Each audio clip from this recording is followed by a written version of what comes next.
Joe Burrow might be a top 5 quarterback. It's time that we put some more respect on his name. I want to dive into the Bengals' success and why so much of it has to do with their quarterback. Like and subscribe, and let's get into it. Let's look back at the Bengals of the last decade. We'll start in 2011. The Bengals made it to and then lost in the wild card game 5 years in a row. From 2011 to 2015, they had decent regular seasons, resulting in a wild card berth or one division win, but still playing in the wild card game. And then they lost in the first round each time.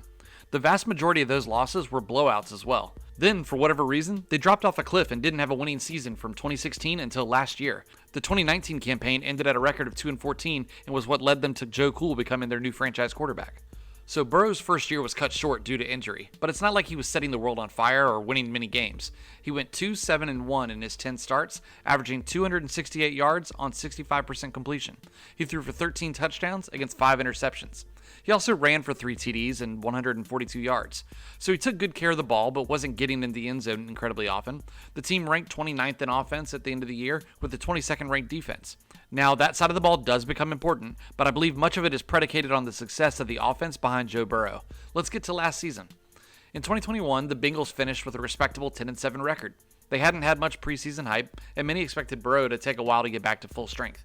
He showed them wrong, played the entire season until resting in Week 18 because their playoff seed was set. Burrow's numbers improved greatly in the regular season. He threw for nearly 289 yards per game while completing 70% of his passes. He threw 34 touchdowns and 14 interceptions. His per-game stats went way up, but unfortunately that included the turnovers as well. But it's still not a terrible number, so you live with that when your quarterback can throw 34 touchdowns.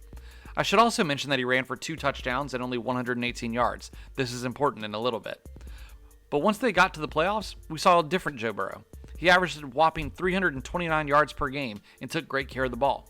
The Bengals made it all the way to the Super Bowl and put up a good fight in the big game. Heading into 2022, I got the impression that many national pundits thought last year was a fluke and that they wouldn't be taken seriously around the league. It didn't help when they started the season 0-2 against the Mitch Trubisky-led Steelers and the Cooper Rush-led Cowboys. Turns out, both teams have top 5 defenses, and perhaps the Bengals just needed a few weeks to wake up. Let's get into the stats.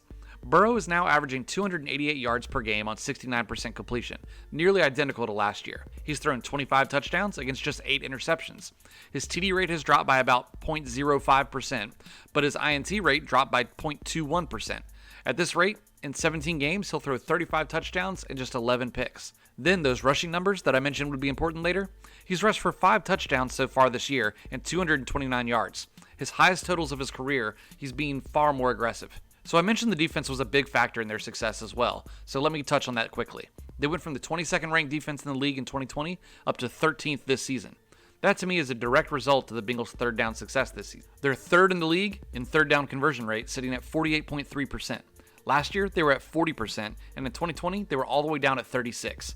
So the offense is staying on the field longer and sustaining drives so the defense gets to rest. The team as a whole is scoring nearly the exact same amount of points as they were last year, so there's no drop-off on that side.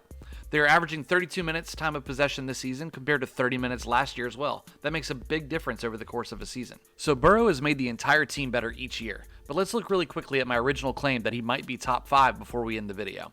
Who is for sure better than him in the league right now? I'll give you Patrick Mahomes and Josh Allen for sure. Jalen Hurts is having an amazing season and deserves to be up here as well. But beyond that, I think you're discussing Burrow for the 4th or 5th spot, along with a healthy Lamar Jackson, Tua up until his game against San Francisco, Justin Herbert, and, maybe Tom Brady or Aaron Rodgers. Let me know where he ranks for you in the comments. So that does it for my Joe Burrow love fest. Can he make it back to the Super Bowl and maybe even win it? We'll have to wait and see. Thanks for watching, like and subscribe, and I'll see y'all next time.